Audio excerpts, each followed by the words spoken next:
Sorry,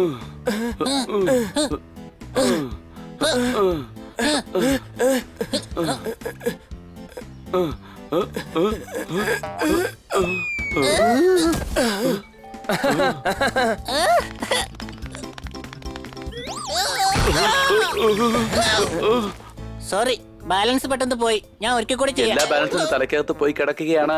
ഇനി എന്നോട് ഇങ്ങനെ ചെയ്യുകയാണെങ്കിൽ തീർച്ചയായിട്ടും കയ്യിലെ ചൂടറിയും. പറഞ്ഞേക്കാം. തല്ലാണെങ്കിൽ ആദ്യം തല്ലേണ്ടത് ഇവന്റെ തലയില, മനസ്സിലായോ? ശരി, വാ. ഇപ്രാവശ്യം ഞാനിങ്ങനെ കുനിഞ്ഞു നിൽക്കാം. നിങ്ങൾ എല്ലാവരും എന്റെ മുകളിലൂടെ ജമ്പ് ചെയ്യും. ഓക്കെ?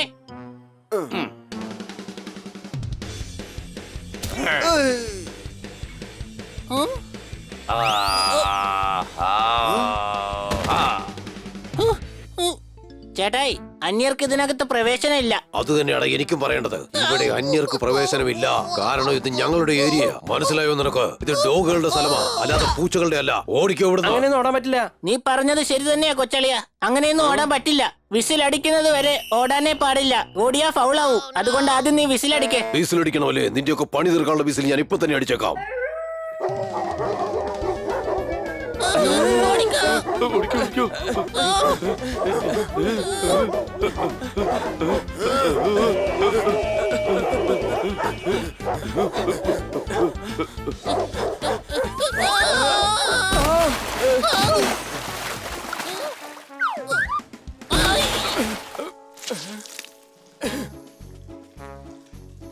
ഈ ഓടയ്ക്കകത്തെന്താ ഇത്രയധികം നാറ്റടിക്കുന്ന കൊച്ചളിയ? എടാ കഴുതേ, ഓടല് നാറ്റടിക്കുള്ളൂ, അല്ലാതെ റോസാപ്പൂന്റെ മണമൊന്നും ഉണ്ടാവില്ല. ശരി, നമ്മൾ എന്തിനാ ഇതിനകത്ത് വന്നത്? കാരണം നമ്മൾ പൂച്ചയല്ല, പിഗാണ്. പിഗിന് നാറ്റെന്ന് വെച്ചാ ഇഷ്ടാ. എന്നാലും ചതിയായി പോയി. നിന്നെ ഇത്രയും കാലം ഞങ്ങൾ പൂച്ചയാണെന്ന് കരുതിയാ ഇത്രയധികം സ്നേഹിച്ചത്. അതെ, ഞാൻ പൂച്ച തന്നെയാ. നമ്മൾ അറിയാതെ ഇതിനകത്ത് വീണ് പോയത്. പുറത്തു പോവാൻ വാ, മരം മണ്ടൻ.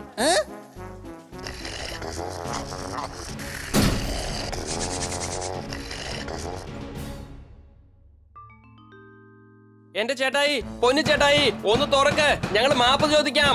ഒന്ന് തുറക്ക്. അവന്മാര് പോയി. അവന്മാര് പോയെങ്കിലേ നീ വന്ന് തുറക്ക്. ഇല്ല, അവര് പോയതിനു ശേഷവും നീ അവരെ വിളിച്ചോണ്ടിരിക്കല്ലേ, അതുകൊണ്ട് പറഞ്ഞ. മരം വേണ്ട. അവന്മാര് പോയാലും വേറെ ആരെങ്കിലും വരുമല്ലോ. വേറെ ആരെന്ന് വെച്ചാ ആരാ? നിന്റെ മുത്തശ്ശനാടാ, മുത്തശ്ശൻ. ദേഷ്യം പിടിച്ചിരിക്കുക. വെറുതെ എന്റെ കയ്യിൽ നിന്ന് മേടിച്ചു കൂട്ടരുത്. ഇതൊരു വലിയ ഓടയല്ലേ. ഇതുപോലുള്ള അടപ്പുകൾ ഒരുപാടുണ്ടാവും. നമുക്ക് പോയി നോക്കാം. നീ വാ, വേഗം വാ. അളിയോ, മഴ വരുന്നത് തോന്നടാ. ഇത് നിറയാണെങ്കിൽ നമ്മുടെ പണി അതോടെ തീരും. വേഗം വാ.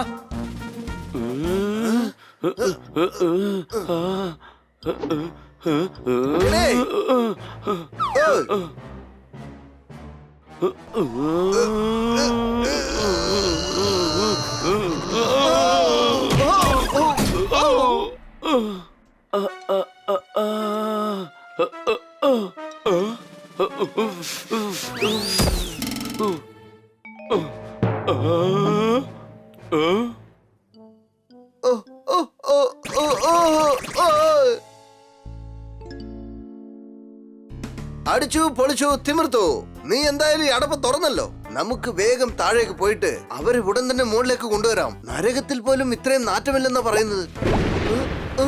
മഴ തുടങ്ങി. സംശയമുണ്ടോ? ഇതിൽ സംശയിക്കാൻ എന്താ ഉള്ളത്? കാണുന്നുണ്ടല്ലോ, മഴ തുടങ്ങിയെന്ന് എനിക്കും അറിയാം. എനിക്ക് ഇത് മാത്രമേ അറിയൂ. പക്ഷെ അറിയേണ്ട കാര്യം വേറെയുണ്ട്. മഴവെള്ളം കയറും, ഇത് പെട്ടെന്ന് നിറയും. ഇത് നിറഞ്ഞാൽ അവരുടെ ആയുസ് കുറയും. പക്ഷെ ഇതിനകത്തൂടെ പോകുമ്പോൾ വഴി തെറ്റിയാ നമ്മുടെ ജീവിതം ആപത്തിലാവില്ലേ? ഇതും ശരിയാണല്ലോ. ഞാൻ ഇപ്പൊ വരാം ട്ടോ. നമ്മൾ അകത്തേക്ക് പോകുമ്പോ ഈ ചോക്ക് വെച്ച് പോകുന്ന വഴിയൊക്കെ മാർക്ക് ചെയ്യാം. നീ എന്തായാലും ഒരു സംഭവമാണ് പോപ്പാട്ട്. ഇപ്പൊ നിന്റെ തല നിറയെ ബുദ്ധിയാ. പണ്ടേ അങ്ങനെ തന്നെയാ. സംശയമുണ്ടോ? സംസാരിച്ച് നിൽക്കാതെ വേഗം വാ. വെള്ളം കൂടുന്നതിന് മുമ്പ് അവര് നമ്മൾ കണ്ടുപിടിക്കണം. കഥ കൊണ്ടാക്കണമെങ്കിൽ വേണം തേക്ക്. മഴ പെയ്തു കഴിഞ്ഞാൽ കൊച്ചിയുടെ കാര്യം പോക്ക്. എന്റെ അമ്മച്ചി, ഇതാണ് പോക്കെങ്കിൽ 2 ദിവസം വീട്ടിൽ ഇരിക്കേണ്ടി വരുമല്ലോ. Good morning. എന്ത് ഗുഡ് മോർണിംഗ്? ഒരു ചെറിയ മഴയ്ക്ക് തന്നെ എന്തുമാത്രം വെള്ളം കയറിയെന്ന് കണ്ടോ? ഈ ഉദ്യോഗസ്ഥരൊക്കെ എന്ത് ചെയ്യാന്ന് മനസ്സിലാവുന്നില്ല. ആരെ കുറിച്ച് അവർക്ക് ഒരു ചിന്തയില്ല. മഴ പെയ്തു കഴിഞ്ഞ് സിറ്റി വെള്ളത്തിനടിയിലാവുന്ന ഇപ്പൊ ഫാഷനായി മാറിക്കൊണ്ടിരിക്കുക. ജയിക്കണമെങ്കിൽ വേണം ലക്ഷ്യം. നിങ്ങളുടേത് ന്യായമായ ദേഷ്യം അടികൈ. പൊന്ന് ഖന്ന സാറേ, ഇങ്ങനെ കവിതയും പറഞ്ഞുകൊണ്ടെന്ന് നിങ്ങളെ മഴവെള്ളം കൊണ്ടുപോകും. പോയി കിടന്ന് ഉറങ്ങാൻ നോക്ക്.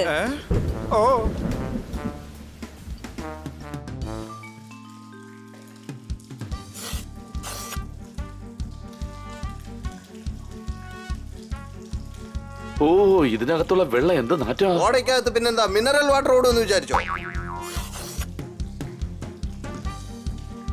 നമ്മൾ എത്ര സമയം കൊണ്ട് അന്വേഷിക്കുകയാണ്, ഇതുവരെ വരെ ഇവിടെ പോയെന്ന് ഒരു പിടിയും കിട്ടുന്നില്ല.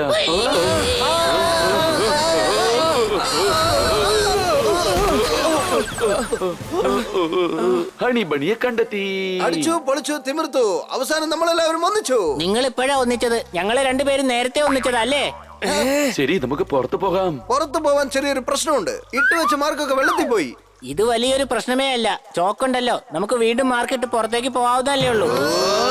പോപ്പട്ട് പറഞ്ഞത് ശരി തന്നെയാ. ബുദ്ധി കൊടുക്കുന്ന സമയത്ത് ഇവൻ തീർച്ചയായിട്ടും വല്ല നെയ്യപ്പം വാങ്ങാൻ പോയിട്ടുണ്ടാവും. വാ, ആരെങ്കിലും സഹായത്തിന് കിട്ടുമെന്ന് നോക്കാം.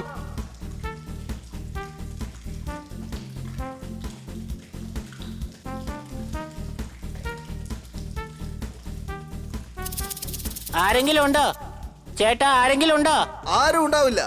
ഇതുപോലെ ഒരു വൃത്തികെട്ട സ്ഥലത്ത് നമ്മളല്ലാതെ മറ്റാരും ഉണ്ടാവില്ല. അടഞ്ഞിരിക്കുന്നത് കണ്ടോ നീയെ? ഇത്രയും പോളിത്തീൻ അടഞ്ഞിരുന്ന പിന്നെ വെള്ളം എങ്ങനെ പുറത്തു പോവാ? നമ്മൾ ആദ്യം പുറത്തു പോയിട്ട് ഇത് മുഴുവൻ നമുക്ക് പുറത്തേക്ക് എടുക്കാം. ഈ വള്ളിയിൽ പിടിച്ച് നമുക്ക് പുറത്തേക്ക് പോകാം.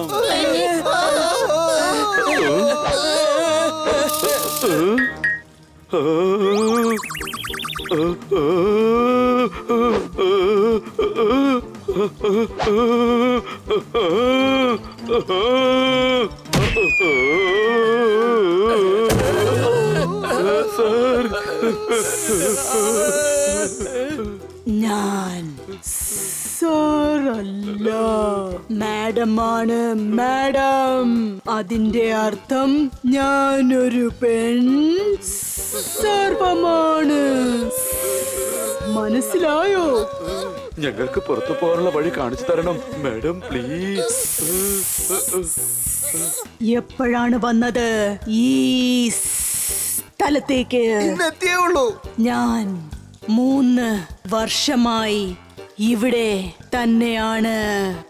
ഇതുവരെ എനിക്ക് പുറത്തേക്ക് പോകാനുള്ള വഴി അറിയാൻ പറ്റിയിട്ടില്ല. ഒരു ദിവസം തീർച്ചയായും കണ്ടുപിടിക്കും. അന്ന് പുറത്തു പോകാം.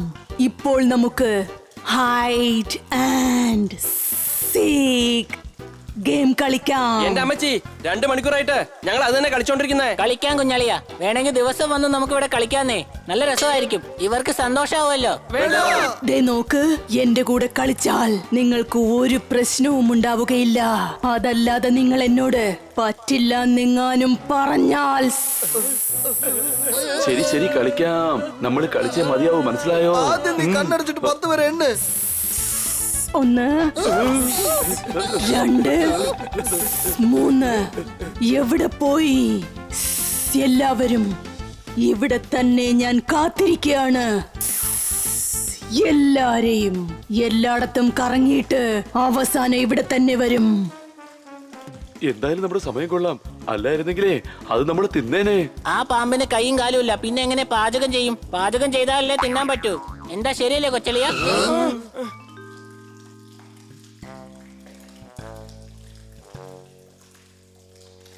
ഇത് മാറ്റണം. തീർച്ചയായിട്ടും അപ്പുറത്തെ വഴിയുണ്ടാവും. വലിക്കേ വലിക്കേ വലിച്ചെടുക്ക വലിക്കേ. Cockroach cockroach. എന്താണ് ഇതൊക്കെ? എന്തിനാ ഞങ്ങളുടെ വീട് വിളിക്കുന്നത്? ഞങ്ങൾ ഈ പോളിത്തീനൊക്കെ മാറ്റുകയായിരുന്നു. എന്താ നിന്റെയാണോ ഇതൊക്കെ? എടാ, ഈ വൃത്തികേടൊക്കെ എടുത്ത് മാറ്റിക്കഴിഞ്ഞാ പിന്നെ ഞങ്ങൾ ഇവിടെ പോയി താമസിക്കും. ഇത് മാറ്റിയില്ലെങ്കിലേ പിന്നെ ഞങ്ങൾക്ക് എങ്ങനെ പോകാൻ പറ്റും? ഇവിടുന്ന് പോയിക്കോ. എന്റെ വീട്ടിൽ കൈവച്ചാ കാത് ഞാൻ അടിച്ചു വിളിക്കും. സോർദാറെ, വിട്ടേക്ക്, എന്റെ കാതിന് നല്ല വേദന. കോക്രോച്ച് ചേട്ടോയ്, മഴവെള്ളം ഇങ്ങനെ കൂടി വരുവാണെങ്കിലേ നിങ്ങളെ കഥ തീരും. ഞങ്ങളുടെ കൂടെ വന്നേക്ക്. വാ, പുറത്തു പോവാം, അതാ നല്ലത്. ഓക്കെ, പുറത്തുള്ള ലോകം എന്താണെന്ന് എന്റെ മക്കൾക്കും കാണിച്ചു കൊടുക്കാം.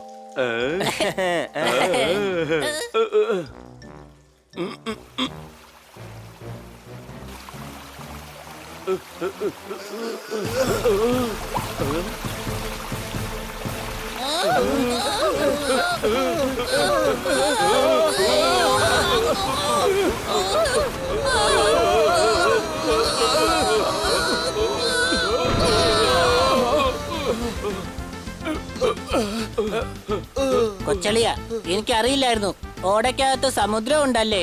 കഴുതേ, ഓടേത് പുറത്തു ചാടി നമ്മളിപ്പോ സമുദ്രത്തിലെത്തി. ആ, നമുക്ക് വീട്ടിൽ പോകാം. വെള്ളം കൂടിയാ വീണ്ടും നമ്മൾ അതിന്റെ അകത്ത് തന്നെ പോകും.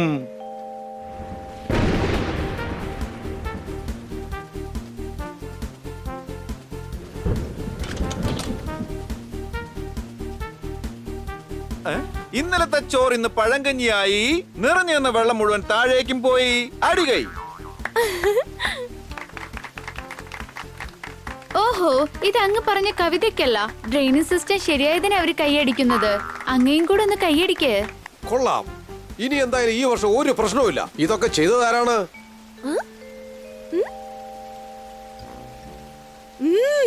നിങ്ങൾ 4 പേരും ഈ മഴയത്ത് എവിടെ നിന്നാണ് വരുന്നത്? കടലിൽ നിന്നാ. ആ? ഞാൻ നിങ്ങളോട് എത്ര പ്രാവശ്യം പറഞ്ഞിട്ടുണ്ട് മഴ പെയ്യുന്ന സമയത്ത് കടലിനടുത്തേക്ക് പോകരുതെന്ന്. ഞങ്ങള് പോയതല്ല മാഡം, ഞങ്ങൾ ഓടയ്ക്കകത്ത് വീണായിരുന്നു. മാഡം അത് പിന്നെ കോഴിയിറച്ചി ദിവസവും കഴിച്ചാൽ കൊളസ്ട്രോൾ വരുമത്രേ. ഇവർ ഓടയിൽ വീണ് സമുദ്രത്തിൽ എഴുന്നേറ്റത്രേ. അടികൈ. മേഡം, ഇതിൽ ഞങ്ങൾ തെറ്റൊന്നുമില്ല. ഞങ്ങൾ അറിയാതെ ഓടയിൽ വീണ് പോയതാ. മാത്രമല്ല ജോർദാര പോളിത്തീനൊക്കെ മാറ്റിയില്ലായിരുന്നെങ്കിൽ അവിടെ തന്നെ ഞങ്ങളുടെ പണി തീരുമായിരുന്നു. മേഡം, അതിനകത്ത് മുഴുവൻ ചവറായിരുന്നു. ഓഹോ, അപ്പൊ നിങ്ങളാണല്ലേ അവിടുത്തെ ചവറുകൾ മുഴുവൻ മാറ്റിയത്? ഈ സമയം സിറ്റി തന്നെ വെള്ളത്തിനടിയിലാകുമായിരുന്നു. നിങ്ങൾ ജീവൻ പണയപ്പെടുത്തി എല്ലാം രക്ഷപ്പെടുത്തി. ഞങ്ങള് ജീവൻ പണയപ്പെടുത്തിയൊന്നും ചെയ്തതല്ല, അബദ്ധത്തിൽ ചെയ്തു പോയതാ. എന്തായാലും നിങ്ങൾ എല്ലാവരും നല്ല പണി തന്നെയാ ചെയ്തത്. അബദ്ധത്തിലാണെങ്കിലും നല്ല കാര്യം തന്നെയാ. എന്തായാലും നിങ്ങൾ സിറ്റിയുടെ അഭിമാനമായി മാറിയിരിക്കുക. എന്തായാലും ഇനി മുതല് ഓടയിൽ ചവറ് പോകാതെ ഞങ്ങൾ നോക്കാം. കർണം മല്ലേശ്വരി പൊക്കി വെയിറ്റ് കാരണം ഇന്ത്യക്ക് സ്വർണം കിട്ടി. നിങ്ങൾ 4 ഒരു കലക്ക് കലക്കി. അടികൈ.